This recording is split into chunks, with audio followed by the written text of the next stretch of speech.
Good evening, everybody. My name is Adrian Rodriguez. I just want to go over my proposal for my research paper. Facebook and teenagers. I know it's a little vague there, but that's what the point of this is. I kind of want to go through what I want to be talking about on my research paper. There's a little more to that. My main focus is on the mental health effects of Facebook with teenagers. So kind of want to focus towards how Facebook has caused some mental illnesses, such as depression, or well, I'm not illness but disorders such as depression, anxiety. Um, so I kind of want to go more into detail on that, just providing that. So I want to provide evidence on how it causes isolation, unhealthy sexual practices, lack of emotional communication, abnormal symptoms. So my what kind of drove me to go through this is, not just to explain the adverse effects, um, but and then of course doing the previous research assignment, or well, the previous assignment we had was, I found a lot of negative than positives. But what really pushed me to go ahead and go this direction was because, I'm a father and I have a teenage son, and he's came to me and my wife a few times, especially I believe recently, just a couple months ago, asking for a Facebook account, and Instagram and Twitter and all that. Thing is, me as a father, I'm like, hey, you're 12 years old, you don't need this, especially with some of the stuff that's on there today. So that's what kind of drove me to it, I wanted to do a little more research on it to see what are some of the risks out there, how, what's appropriate for them, I mean, is there an appropriate age, things like that, what is out there. So my audience on this is going to mainly aim towards parents and guardians of teenagers, but I also wanted to include teachers. The reason for that is because my my age group focus on this research is from the ages of 12 and 19. So which puts them like middle school, high school. So that's my main audience, parents and teachers, so sorry. Yeah, so the teachers and parents. My style, the way I'm looking at this, I'm looking at it as a parent. Like I said, I have a 12-year-old son, and the things, that, I'm looking through that kind of that aspect of the research, so, what are things that I need to be watching out for? What are these risks? What kind of harm can be done?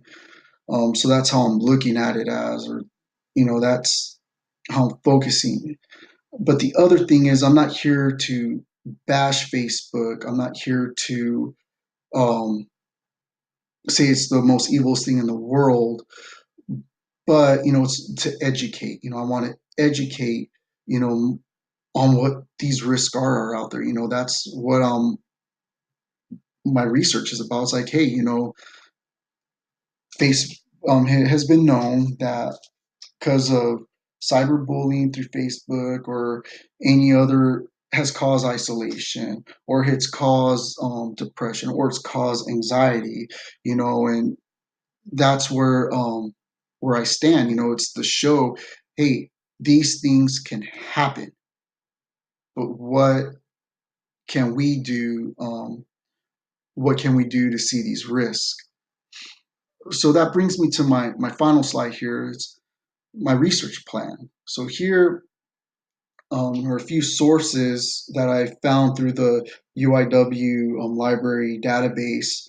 Um, I searched and filtered by peer review. So these four that I'm presenting now are peer review. And the way I searched for them was, adverse effects of Facebook at teenagers, risk, social media or Facebook. I just put that in the search engine, and then these are the ones I found. But why I pick some of these, I'll briefly go over that real quick. So my first one, it talks about some reports of behavior that Facebook has caused, the users what kind of exposures are out there for kids. The second one I found pretty interesting because uh, what it talks about children with anxiety disorder and how Facebook amplifies it because of they're looking for social acceptance.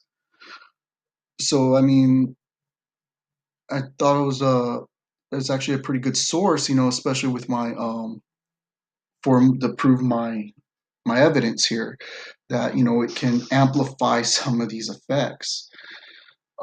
Also, the third one here, risky behavior. So I thought that was kind of a good one as well because what made that one so different is because online there's certain behaviors that teens and kids do online, but because of those behaviors that they're doing practicing online, it's actually they're bringing it on the outside as well. So they're not just doing it online, they're doing it outside.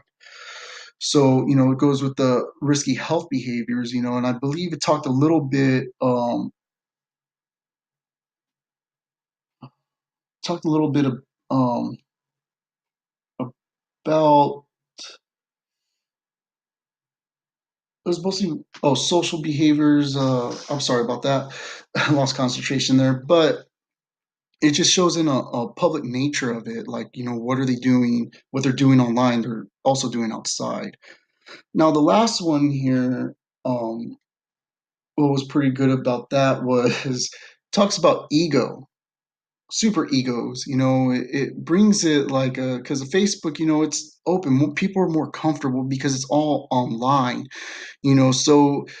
So this one is talking about how that behavior just going out there, you don't have to worry about around who's around or what people are going to say, but it literally boosts their ego up, thinking, they're up there. But what also got me on this article is when I was reading the abstract on it, it said that it may provoke a desexualization of super of the super ego. So that kind of goes with my um sexual communication or unhealthy sexual communication on the second slide up there. So like I say, these sources are peer-reviewed sources, so I'm not getting them online, and I found them through the UIW database. So it makes it a reliable source, and I believe I'm gonna probably get the rest of my sources through that as well because there's so many resources out there talking about a lot of these issues. That concludes my presentation. I hope you guys enjoyed. I'm sure there's going to be plenty of questions. I hope I was clear on the different aspects of it. But if not, hey, please feel free to ask, and I'll be more than happy to answer. So thank you for listening, and you all have a good day or good night whenever you listen to this. Thank you. Bye.